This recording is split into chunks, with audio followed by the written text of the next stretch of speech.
उसकी तरफ झांक भी नहीं सकते। परीक्षित ने पूछा, क्या किसी पापी ने अपने मन को भगवान कृष्ण के चरणों में लगाया है और उसका कल्याण हुआ है? सुखदेव जी महाराज बताते हैं, हाँ, मैं तुम्हें एक कथा सुनाता हूं। कान्याकुज नगर में एक अजामिल नाम का ब्राह्मण रहता था। वह बड़ा शास्त्रज्ञ था, सदाचारी था, सत्यनिष्ठ था और मंत्रवेता था। एक दिन पिता की पूजा के लिए फूल लाने गए। रास्ते में एक शूद्र को वैश्य से संस्पर्श करते देखा। अजामिल का मन कामासक्त हो गया। मन में काम प्रवेश करने के दो रास्ते होते हैं, एक तो आंख और एक कान। आंख से देखा जाए और कान से सुना जाए। पिता की सारी संपत्ति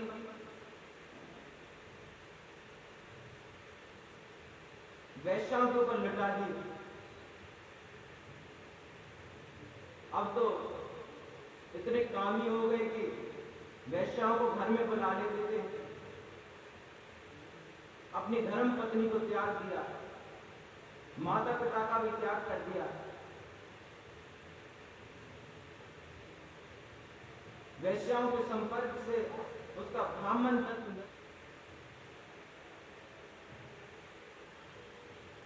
संतों को रहने का स्थान नहीं मिला, तो उन्होंने अजामिल का गेट खटखटाया। तो वहां से उसकी जो पत्नी थी वो बाहर आई। उसने कहा, महाराज आप यहां से भाग जाओ, अगर मेरे पतिदेव आ गए तो आपको कुछ देंगे नहीं और ऊपर से मारेंगे और आप यहां रुकने नहीं देंगे।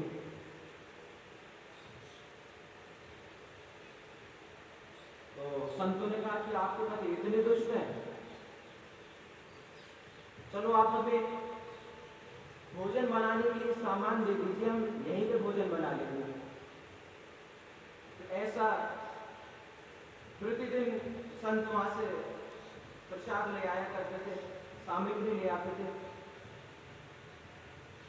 तो जब वहां से संत जाने लगे तो उन्होंने सोचा कि हमने इनके घर से इतनी सामग्री ली है, इनको इतना कष्ट दिया है, तो इनका कल्याण करना चाहिए।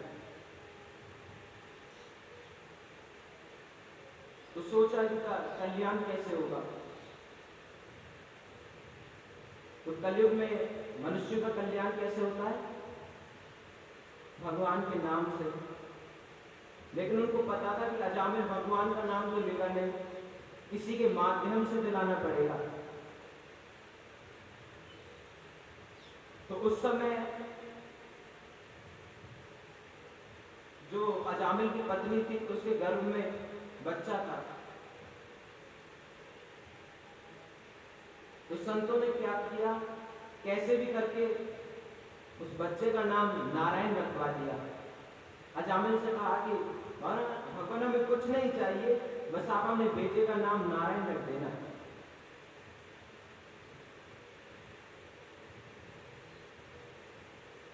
अब तो बेटे का जन्म हुआ। तो अजामिल ने अपने बेटे का नाम नारायण रखा।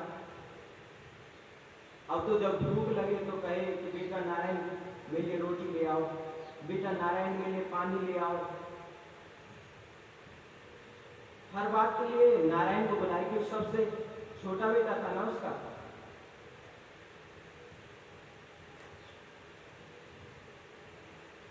जब भी बुलाए बेटा नारायण यहाँ हो। तो वृद्धावस्था आने पर जम के दूत आए अजामिल को लेने के लिए। अजामिल यम के दूतों को देखते ही डरने लगा और अपने छोटे पुत्र नारायण को बुलाने लगा।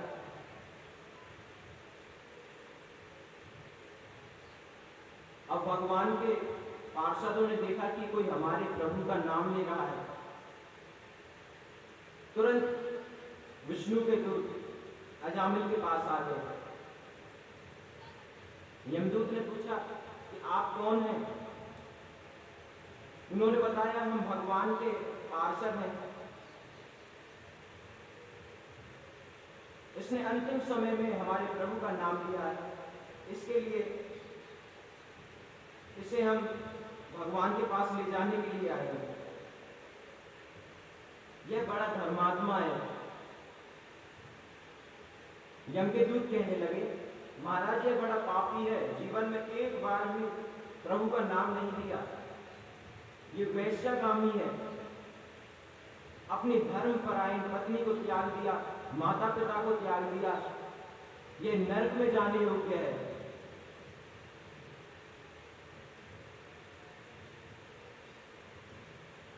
भगवान के पार्षद कहने लगे कि आप धर्म की परिभाषा जानते हैं? यमदूतों ने बताया कि वेदों के अनुकूल आचरण करने वाला धर्मात्मा है और जो प्रतिकूल करे वो अधर्मी है। क्योंकि वेद साक्षात नारायण का रूप है। पार्षदों ने कहा, तो अजामिल ने भी तो नारायण का ही नाम लिया है, फिर नरक में कैसे आप इसे ले जा सकते हो? यम के दूत ने कहा, लेकिन इसने भगवान के नहीं अभी तो अपने पुत्र का नाम लिया है। पार्षदों ने कहा कि पुत्र तो अब कुछ समय पहले ही जन्मा है, पर नारायण नाम तो अनादि है, आदिकाल से चलता हुआ आ रहा है। परमात्मा के नाम की तो महिमा है।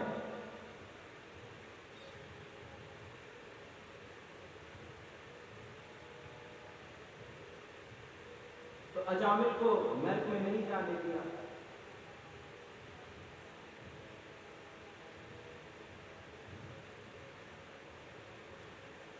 और समझाया कि कौन सा व्यक्ति भगवान के धाम जाएगा, और जो व्यक्ति एक बार भगवान के पास चला जाता है वो कभी वापस उधर नहीं आता।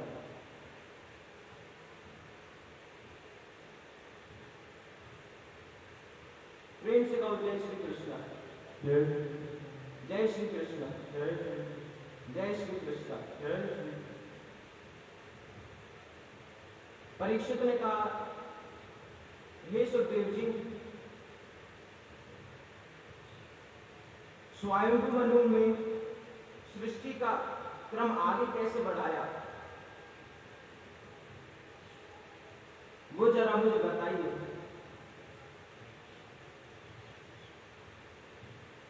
सुखदेव जी ने कहा, मैंने पूर्व में राजा प्राचीन बही के 10 पुत्र कहे थे। प्रचेतागण, उनका विवाह मारिशा नाम की कन्या से हुआ, जिनके द्वारा प्राचेतस दक्ष का जन्म हुआ।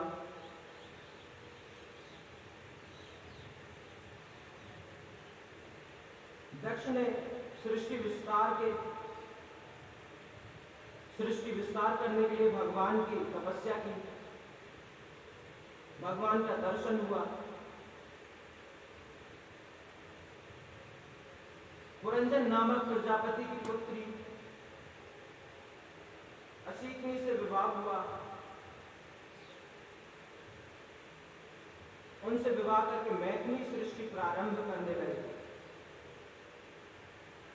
प्रचेतस दक्ष ने अशीकनी के गर्भ से हर्यश नाम के 10,000 लड़के उत्पन्न किए और सृष्टि विस्तार की।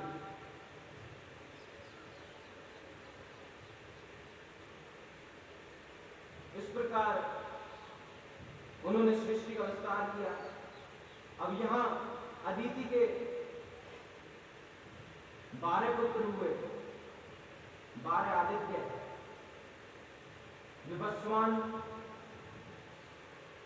अर्यमा, उषा, त्वष्टा, सवृता, धाता विधाता वरुण मित्र शक्र और वामन।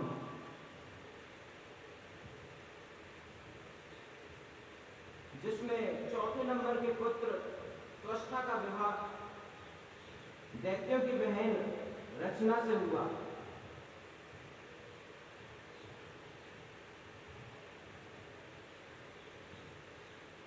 उनके गर्भ से 2 पुत्र हुए।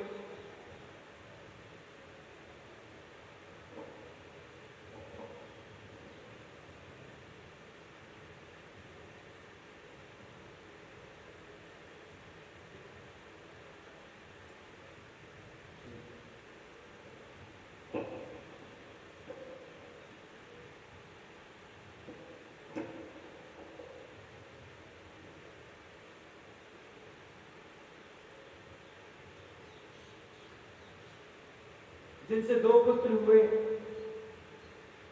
सन्निवेश और विश्वरूप। जब देवगुरु बृहस्पति ने देवताओं को त्याग दिया, तब देवताओं ने विश्वरूप के रूप में उन्हें अपना गुरु बना लिया। परीक्षित जी कहते हैं, बृहस्पति ने देवताओं का परित्याग क्यों किया? देवगुरु बृहस्पति का इंद्र सभा में अपमान क्यों हुआ?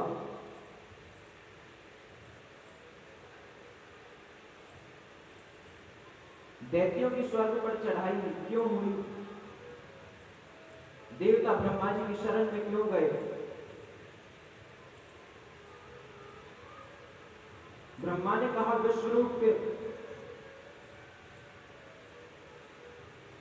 गुरु विश्वरूप द्वारा नारायण कवच का उपदेश दिया।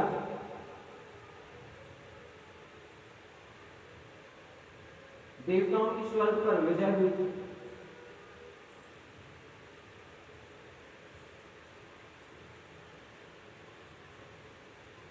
हवन में विश्वरूप द्वारा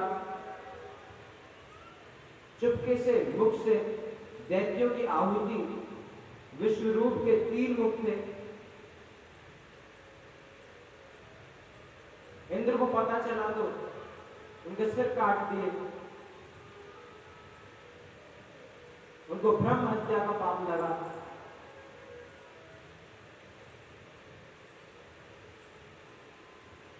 उसको 4 जगह बांट दिया, पृथ्वी, जल, पेड़ और स्त्री। अब यहां पर दिति का वंश वर्णन करते हैं। दिति के 2 पुत्र हुए, हिरण्याक्ष और हिरण्यकश्यप। उनके अतिरिक्त 49 पुत्र और थे, जिन्हें मरुदगण कहते हैं। इंद्र ने इन्हें देवताओं में मिला दिया था। परीक्षित पूछते हैं, ऐसा क्यों महाराज? सुखदेवाचार्य बताते हैं, परीक्षित जब भगवान ने देवताओं का पक्ष लेकर दिति के दोनों पुत्र हिरण्याक्ष और हिरण्यकश्यप को मार दिया, तब दिति ने अपने पति की बड़ी सेवा की। सेवा से कश्यप जी प्रसन्न हुए। कश्यप जी ने कहा वरदान मांगो। दिति ने ऐसा वरदान मांगा कि मुझसे ऐसा पुत्र हो जो इंद्र की मृत्यु कर दे।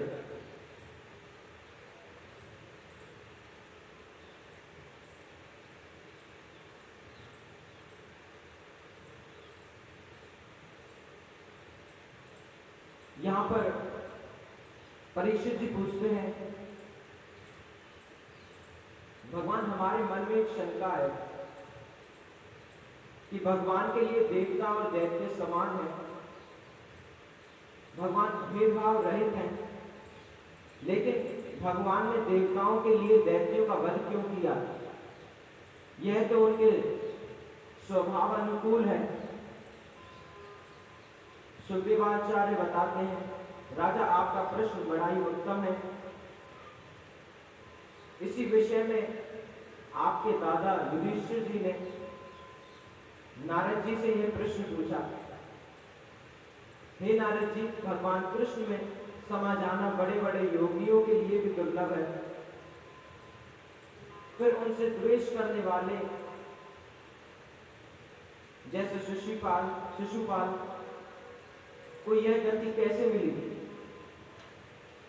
तब नारद जी ने कहा था, हे धर्मराज, भगवान की दृष्टि समान होती है, लेकिन जो जिस भाव से भगवान को पूजता है, भगवान उसे उसी भाव से मिलते हैं,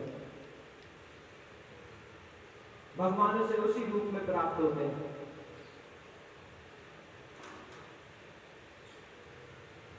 एक बार दुष्टों ने भगवान को कहा, आपका अवतार हमारे लिए नहीं हुआ, हमारे लिए कोई फायदा नहीं है, इसका कुछ फायदा हमें भी दो, हमारा भी उद्धार होना चाहिए। भगवान ने कहा, आप हमारा भजन कीजिए। तो दुष्टों ने कहा, यह भजन और प्रेम हमारे बस की बात नहीं है, हम तो आपसे झगड़ा ही कर सकते हैं, आपको गालियां ही दे सकते हैं। भगवान ने कहा, ठीक है, प्रेम नहीं तो वैर ही सही, भजन नहीं सुन सकते तो गालियां तो दे सकते हो, क्योंकि प्रेम इतना याद नहीं रहता जितनी शत्रुता याद रहती है।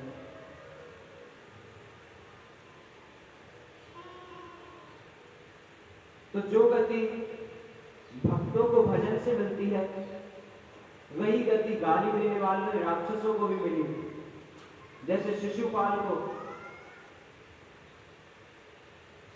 क्योंकि भगवान की कृपा और क्रोध दोनों निवारणदायक है, दोनों जीव का कल्याण करते हैं। तो हे परीक्षित, जो जिस भाव से भगवान की पूजा करता है, भगवान उसी रूप में उसे भक्ति प्रदान करते हैं, चाहे भक्ति से या वैर भाव से, भय से या कामना से, साधना से, चाहे कैसे भी, वो भगवान में लगना चाहिए।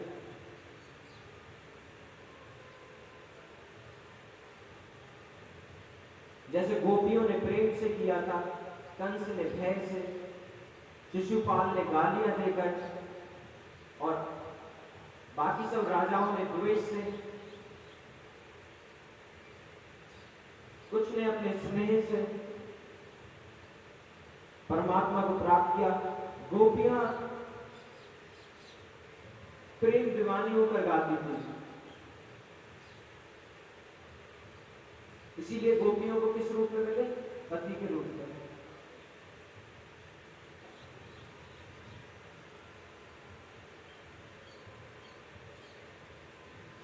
सारा ब्रह्मांड अपने श्यामता से ओतप्रोत दिखाई देता है, श्याम के अलावा कुछ दिखाई नहीं देता। यह होती है प्रेम की स्थिति। ठीक यही स्थिति कंस की थी। नारद जी से पूछा, मेरा काल कैसा होगा? काला होगा, गोरा होगा? कंस इतना भयभीत था कि वह हर काली वस्तु को कृष्ण समझता था। यहां तक कि दाल में तो जीरा रहता था, उसे भी वो कृष्ण का रूप भी समझता था, और उसे देखकर चिल्ला उठता था, कहता था कृष्ण आ गया, कृष्ण आ गया। तो हे राजन, गोपियां प्रेम से, कंस भय से, शिशुपाल द्वेष से भगवान का चिंतन करते हैं।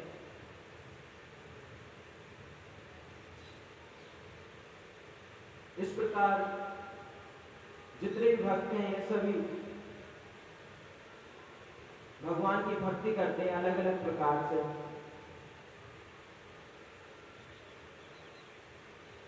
जब गाली देने वाले को भी वही गति, तो फिर भजन करने वाले को क्या फायदा?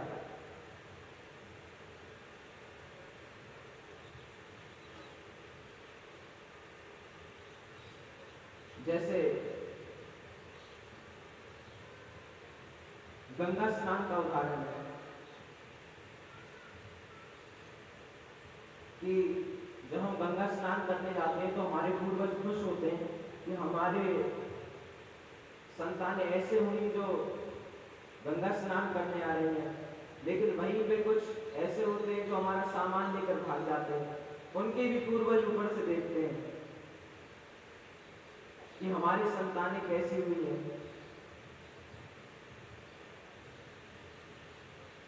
तो दोनों गंगा जी में स्नान करते हैं, लेकिन उनका तात्पर्य अलग है।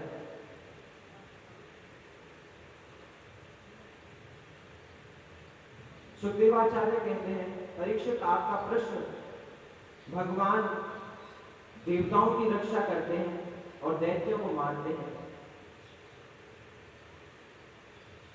ऐसे प्रहलाद जी भी राक्षस कुल में पैदा हुए थे। जो कृपा भगवान ने प्रहलाद पर की वह किसी भी देवता पर नहीं की। परीक्षित पूछते, भगवान प्रहलाद पर कैसे कृपा की भगवान ने? सुखदेव जी बताते हैं, हे परीक्षित, हिरण्याक्ष वध के पश्चात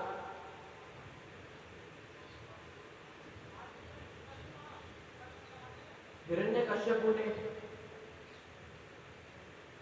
बहुत तपस्या की। जितने भी बड़े बड़े राक्षस थे, बड़े बड़े ज्ञानी थे, सबको हरा दिया। हिरण्यकश्यप ने उपदेश से सभी शांत कर दिए और भगवान की तपस्या करने लगा। कठिन तपस्या की, पूरे शरीर में दीमक लग गई। तो मुझे एक वरदान चाहिए, ना मैं भीतर मरूं, ना बाहर मरूं, ना ऊपर मरूं, ना नीचे मरूं, ना 12 महीने में मरूं, ना अस्त्र से, ना शस्त्र से, ना रात में मरूं, ना दिन में मरूं। तो ब्रह्मा जी ने क्या किया? तथास्तु कह दिया। अब तो हिरण्यकश्यप सोचने लगा कि मैं अमर हो गया हूं। ये देवता भी बड़े मूर्ख हैं।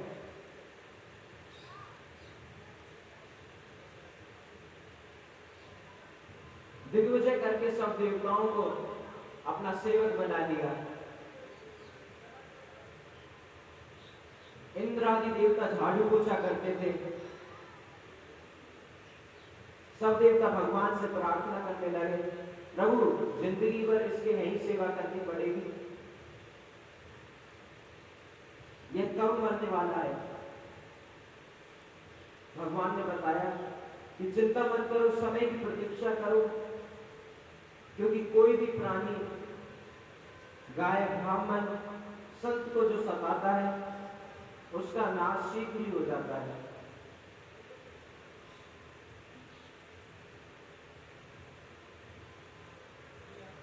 हिरण्यकश्यप के 4 बेटे हुए। सबसे जो छोटा बेटा था उसका नाम प्रहलाद, बचपन से ही बड़ा भगवत प्रेमी था।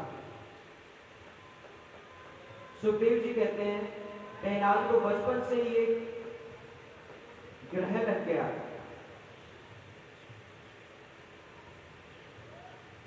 प्रहलाद को बचपन से ही इस ग्रह ने ऐसा पकड़ा कि जीवन भर छोड़ा ही नहीं।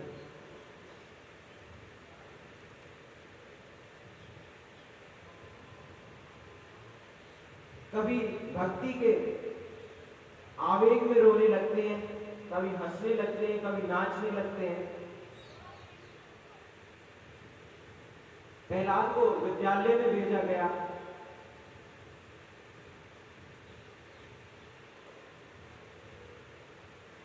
वहां से कुछ नहीं सीखा, सभी को भक्ति का ज्ञान दिया।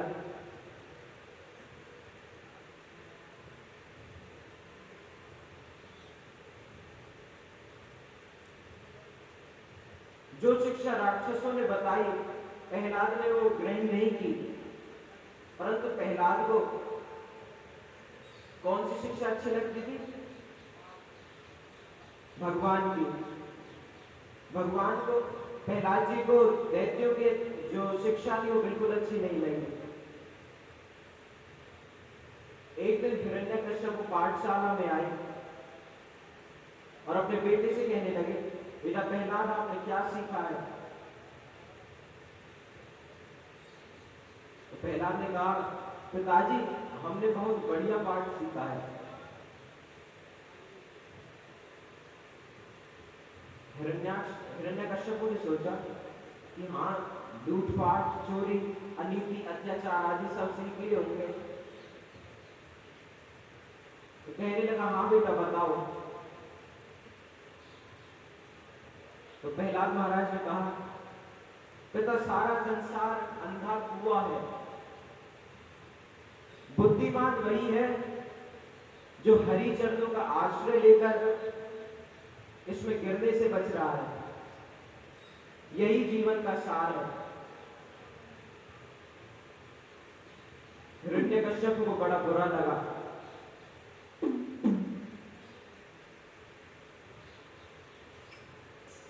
सांडमर्ग को बुलाया,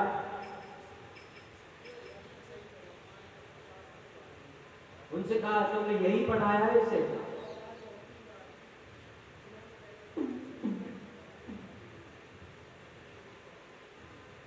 तो उन्होंने कहा, अध्यापकों ने, महाराज आपकी कसम, हमने इसे यह नहीं सिखाया। हिरण्यकश्यप ने कहा कि कुछ भी हो, अगर आज के बाद हरि का नाम इसकी जुबान पर आया तो आपको जीवित नहीं छोड़ूंगा। अब तो वो दोनों 24 घंटे अपनी नजर के नीचे रखे प्रहलाद को। हिरण्यकश्यप कुछ दिन पश्चात फिर पाठशाला में आए, फिर पूछा, बेटा आपने क्या सीखा है? उन्होंने कहा, पिताजी 9 प्रकार की नीतियां हैं, मैंने 9 प्रकार की चीजें सीखी है।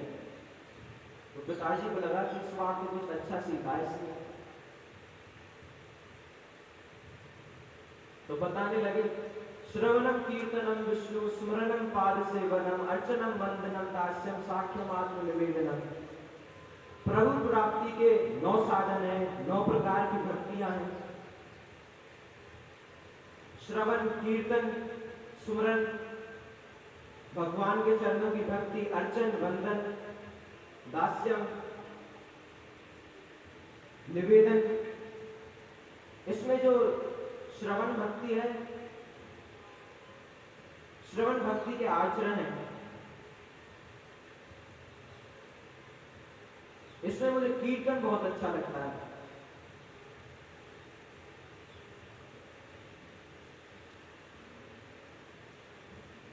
इसमें जो श्रवण भक्ति के आचार्य हैं वो परीक्षित, कीर्तन भक्ति के सुखदेव व नारद जी, स्मरण भक्ति के प्रहलाद जी और ध्रुव,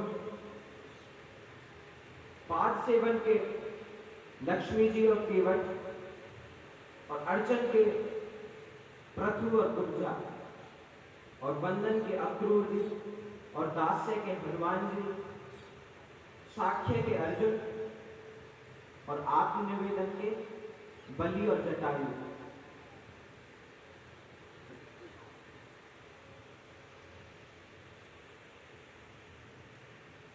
तो दोनों अध्यापक हैरान रह गए कि आज हमारा क्या होगा।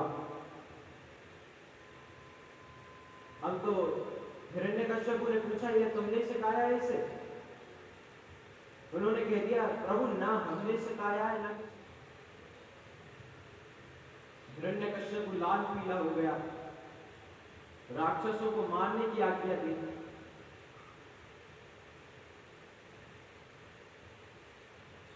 भले ही प्रिय है, पुत्र है, लेकिन इसे मार दो। जैसे शरीर का कोई अंग खराब हो जाए तो कटवाना पड़ता है शरीर की सुरक्षा के लिए, इसी तरह यह प्रहलाद भी सारे राक्षस कुल में रोग लगा देगा। सैनिकों ने प्रहलाद को हाथी से मरवाना चाहा, सांप से, पहाड़ से गिरा दिया, अंधेरी कोठरी में डाल दिया, विषपान कराया, खाने पीने में जहर मिला दिया, परंतु इन सब का कोई प्रभाव नहीं पड़ा। होलिका से भी प्रहलाद को मरवाना चाहा, परंतु होलिका जलकर भस्म हो गई, राख हो गई। हिरण्यकश्यप बड़ा चिंतित हुआ।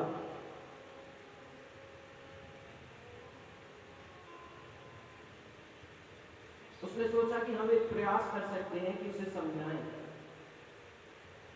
पुनः उसे विद्यालय में खूब समझाया, पर कोई प्रभाव नहीं पड़ा। एक दिन गुरुजी बाहर चले गए, बालक खेलने में व्यस्त थे। प्रहलाद जी भजन गाने लगे। सभी बच्चों ने प्रहलाद को खेलने को कहा। प्रहलाद जी ने सबको अपने पास इकट्ठा कर लिया और बच्चों से कहा कि जरा सोचो, हमारा जीवन भी ऐसे ही व्यतीत हो जाएगा और फिर हम दोबारा इधर आएंगे, तो हमें ऐसा कार्य करना है जो हम कभी इधर आएंगे नहीं।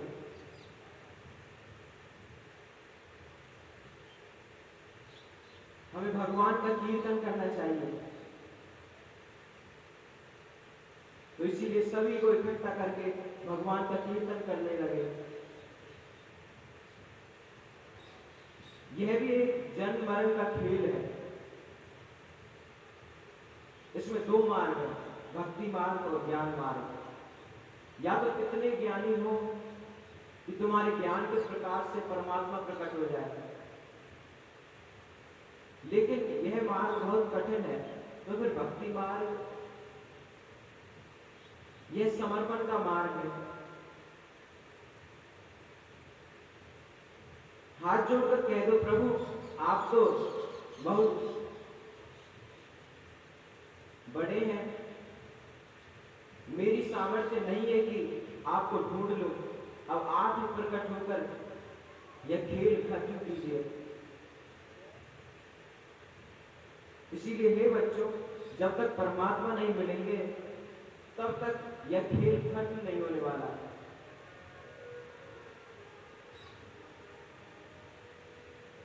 जीवन की शाम आई पर शाम नहीं आए, बैठा हूँ उनकी राह में।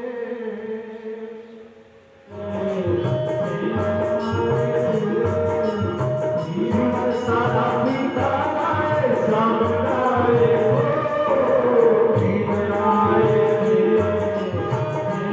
जाए छिन छिन जाए, कैसे करूँ मैं हाय। पल पल जाए छिन छिन जाए, कैसे करूँ मैं हाय। जीवन आए, बैठना आए, जीवन सारा बीता आए, शाम आए, जीवन आए,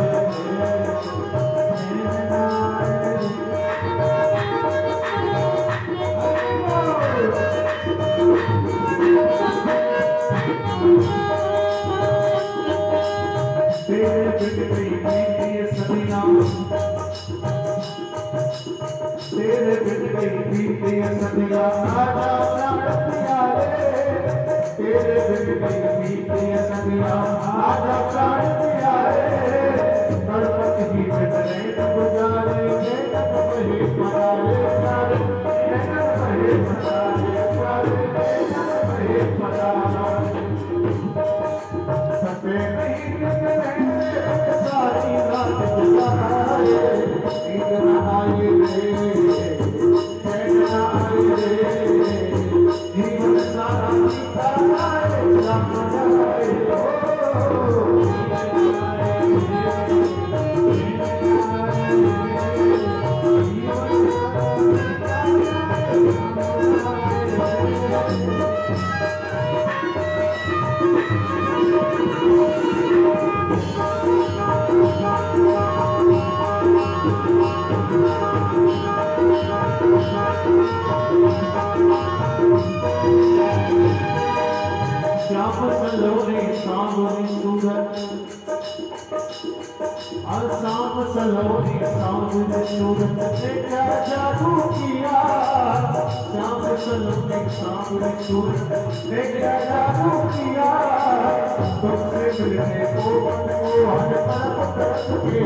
दर्द को क्या जाने ये दुनिया कोई समझ न पाए, नींद न आए रे चैन न आए रे, जीवन सारा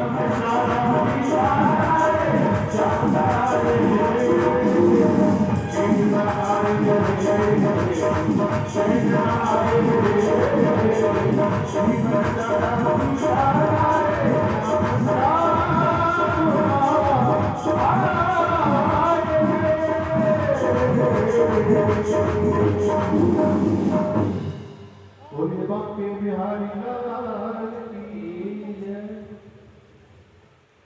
ये लड़का आपका अमर है, इसको मारा नहीं जा सकता।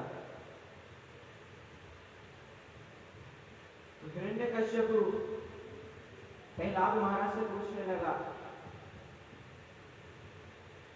कि तुम्हारा भगवान दिखता तो है ही नहीं और मैं तुम्हारे सामने प्रत्यक्ष कर रहा हूं, मैं भगवान हूं।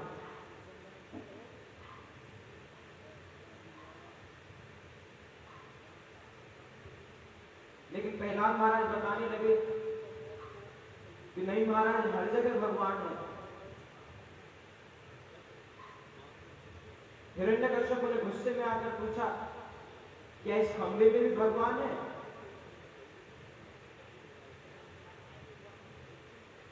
प्रहलाद महाराज ने कहा, हाँ महाराज, इस खंबे में भी भगवान है।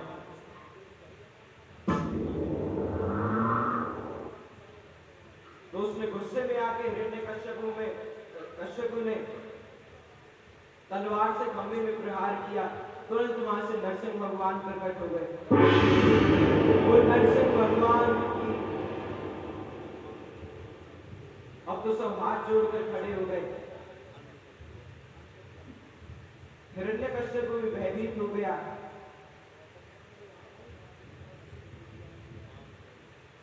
नरसिंह भगवान ने हिरण्यकश्यप को अपनी जंघाओं पर रखा और उसके बीच में से फाड़कर उसकी नाल को अपने गले में डाल लिया।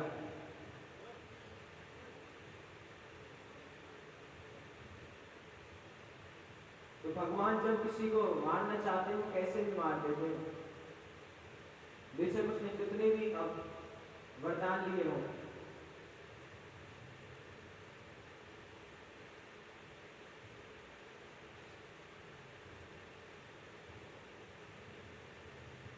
दुख पहुंचाया दुष्ट अग्नि के जलाने में, उर्से लगाया और प्रभु कहे बार बार, करुणा स्वरूप लगे करुणा दिखाने।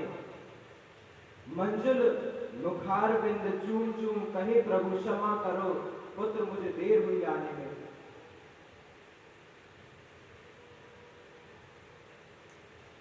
भगवान कहने लगे कि पुत्र मुझे थोड़ी देर हुई आने में, तुमने बहुत कष्ट झेले होंगे।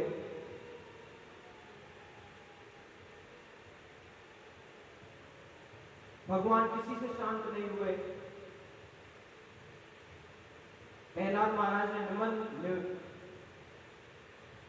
करुणा भाव से निवेदन किया।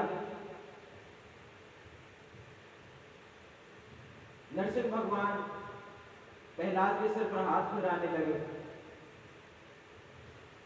प्रहलाद जी ने तुरंत नरसिंह भगवान के चरणों की बड़ी सुंदर स्तुति की 42 श्लोकों में।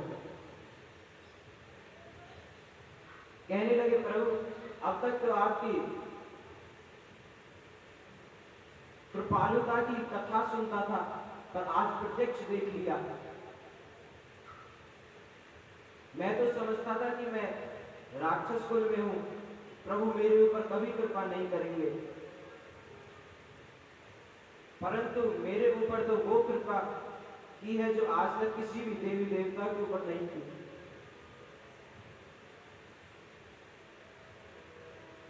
सच बताना प्रभु, आपने कभी अपने पुत्र ब्रह्मा को अपनी गोदी में बिठाया है?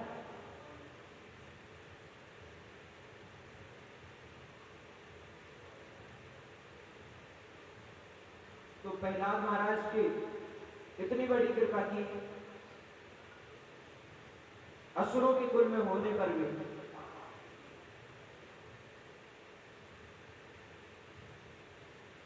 अब नरसिंह भगवान प्रहलाद जी से कहने लगे कि आप वरदान मांगो। प्रहलाद महाराज जी ने कहा कि मुझे मांगने का प्रलोभन मत दीजिए प्रभु, मैं तो बस आपकी भक्ति करना चाहता हूं, मुझे आपका धाम चाहिए। नरसिंह भगवान ने तथास्तु कहा, वहां से अंतर ध्यान हो गए। नरसिंह देव की जय। सुखदेव जी कहते हैं, हे परीक्षित, पहले मनु का वर्णन हम कह चुके हैं, जिसका नाम स्वायंभू मनु था।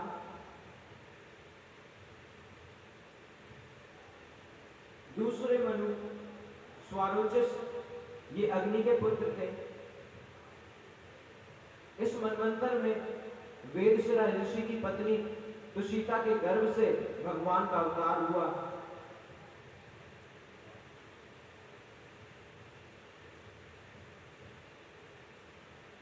मनु उत्तम प्रेरित का बेटा धर्म धर्म की पत्नी सुनृत के गर्भ से सत्यसेन नाम से प्रभु का अवतार हुआ। मनु तामस उत्तम का सगा भाई हरिमेघ ऋषि की पत्नी हरिणी के गर्भ से हरि रूप में अवतार लिया, जिन्होंने ग्राह से गजेंद्र की रक्षा की। परीक्षित कहते हैं, भगवान गजेंद्र मोक्ष की कथा मुझे बताइए। सुखदेव जी बताते हैं, हे परीक्षित, एक त्रिकूट नाम का पर्वत जो चारों ओर से क्षीर सागर से घिरा हुआ था, एक गजराज परिवार के साथ वहां रहता था।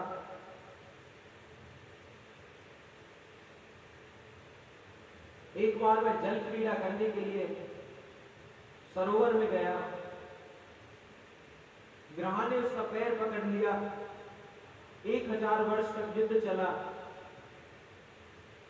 परिवार वालों ने भी सहायता करनी छोड़ दी। फिर केवल भगवान के नाम का सहारा लिया, भगवान का स्रोत लिया, भगवान की स्तुति करने लगा।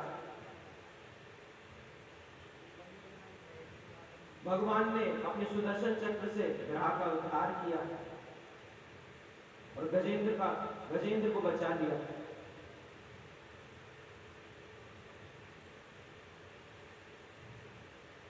हे परीक्षित, 5वें मनु रैवत तामस के सगे भाई इस मनवंतर में शुक्र ऋषि की पत्नी वैकुंठा के गर्भ से वैकुंठ नामक अवतार लिया। लक्ष्मी जी की प्रार्थना पर भगवान ने वैकुंठ धाम की रचना करी। 6वें मनु चक्षु के पुत्र चक्षुषा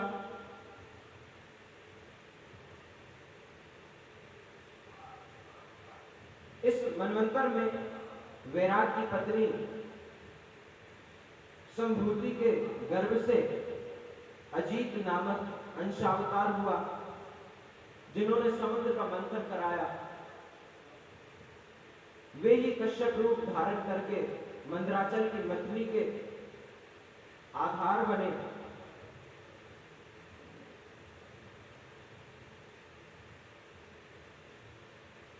राक्षसों ने स्वर्ग पर अधिकार करना चाहा।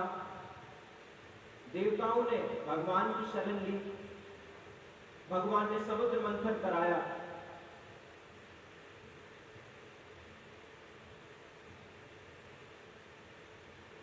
समुद्र मंथन में अमृत भी निकलना था, लेकिन भगवान ने कह दिया कि मैं देवताओं को अमृत पिला दूंगा, आप जाओ। देवताओं को समुद्र मंथन का आदेश दे दिया। मंदराचल की मथनी बनाई, कौशिकी नाग की रस्सी बनाई और कह दिया कि असुरों को इच्छानुसार जगह देना, वो मुंह की तरफ से पकड़ना चाहे या पीछे से। असुरों ने मुंह की तरफ से पकड़ा। समुद्र मंथन प्रारंभ हुआ। कश्यप अवतार हुआ। सबसे पहले विष निकला, जिसे शिव जी को बुला दिया गया। फिर कामधेनु गाय निकली। ब्राह्मणवादी ऋषियों ने उसे ले लिया। घोड़ा बलि को दे दिया। ऐरावत हाथी इंद्र को दे दिया। कौस्तुभ मणि भगवान ने ले ली, कल्प वृक्ष स्वर्ग में लगा दिया। अप्सराएं भी स्वर्ग में दे दी। लक्ष्मी जी फूलों का हार लेकर आई और भगवान के गले में डाल दिया। वारों की दैत्यों ने ले ली।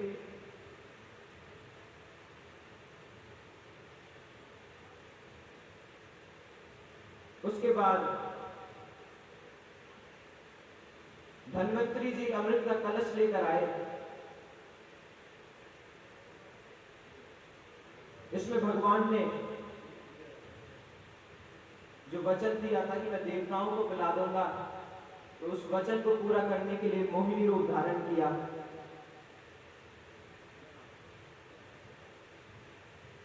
और सारा अमृत देवताओं को पिला दिया। परंतु देवताओं के बीच में राहु और जो केतु थे वो बैठ गए। भगवान ने सुदर्शन से उनको बीच में से काट दिया, लेकिन कुछ अमृत उन्होंने पी लिया था, इसलिए जीवित रह गए।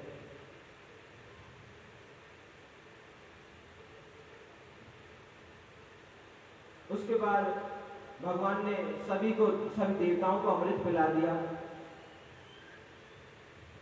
क्योंकि भगवान सर्वशक्तिमान है, उनके लिए कुछ भी असंभव नहीं है। वे सभी विद्याओं में निपुण हैं। शुक्राचार्य जी ने कहा, कर सकते हैं, राजा बलिपुत्र के चरणों में गिर गया।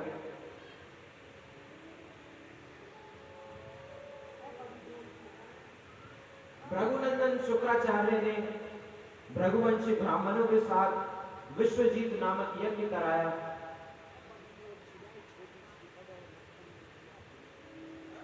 यज्ञ कुंड को सोने की परत से ढका हुआ दिव्य रथ उत्पन्न हुआ। तर्कस मिला, उसमें बैठकर उन्होंने स्वर्ग पर चढ़ाई कर दी और स्वर्ग को जीत लिया। स्वर्ग पर बलि का अधिकार हो गया। शुक्राचार्य कहते हैं, आपको स्वर्ग की गद्दी तो मिल गई, पर नियम से आप इंद्रासन के अधिकारी नहीं है। जो 100 यज्ञ करता है वह इंद्र बनता है। राजा बलि नर्मदा के तट पर एक के बाद एक यज्ञ करते गए। इधर देवताओं की मां अदिति को चिंता होने लगी। अपने पति देव कश्यप से प्रार्थना की, मेरे पुत्रों का राज्य वापस दिला दीजिए। कश्यप ने कहा, देवी प्रजापति ब्रह्मा ने मुझे एक व्रत बताया है, उसका नाम पयोव्रत व्रत है। यह संपूर्ण मनोरथ को सिद्ध करने वाला है। फाल्गुन शुक्ल प्रतिपदा से द्वादशी तक केवल गाय का दूध पीकर नारायण की उपासना करके जो इस व्रत को करता है उसे मनचाहा पुत्र मिलता है। आप भी पयोव्रत का पालन कीजिए, भगवान स्वयं आपके पुत्र बनकर आएंगे। अदिति ने श्रद्धा पूर्वक पयोव्रत का पालन किया। समय आने पर भादो शुक्ल पक्ष की द्वादशी को दिन के 12 बजे अभिजीत नक्षत्र में वामन भगवान का प्राकट्य हुआ। बोल वामन भगवान की जय। आज की कथा को यहीं विराम देते हैं। कल पुनः 2 बजे से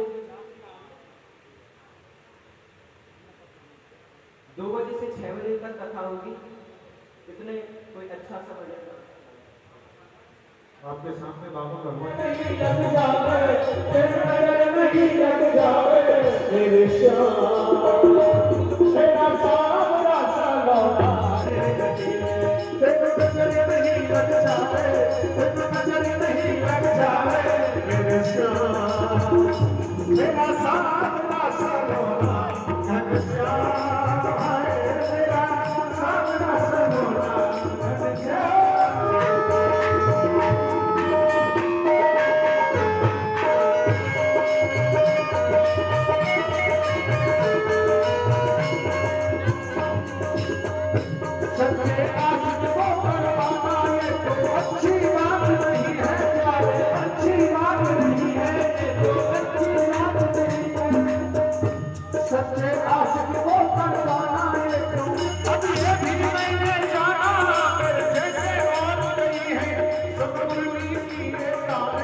Thank you.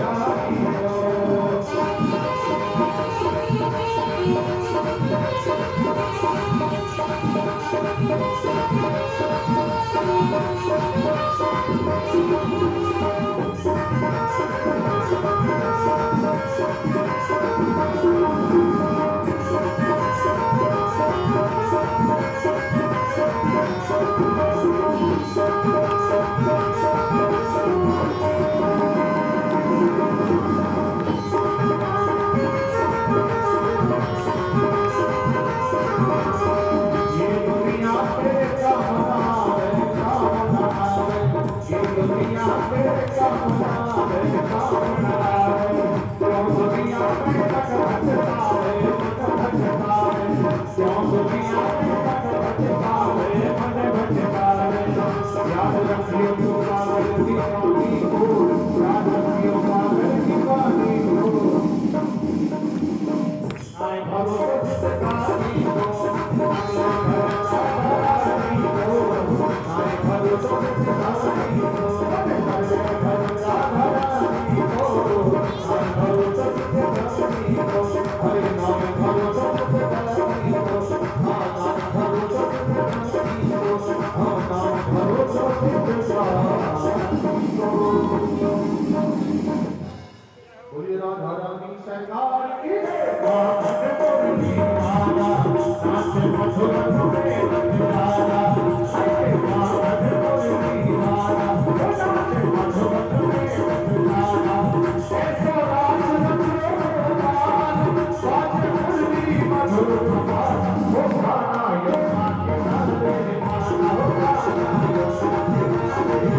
आनंद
मया दत्ता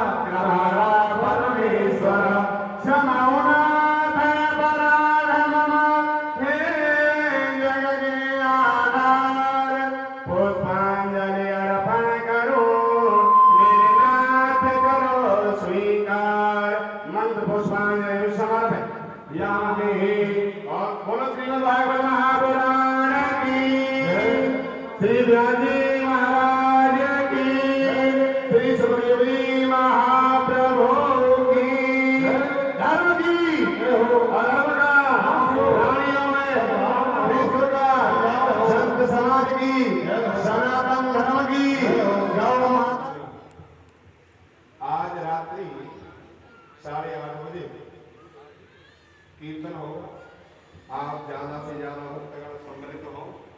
और कल भगवान कृष्ण का जन्मोत्सव है, जिसमें सभी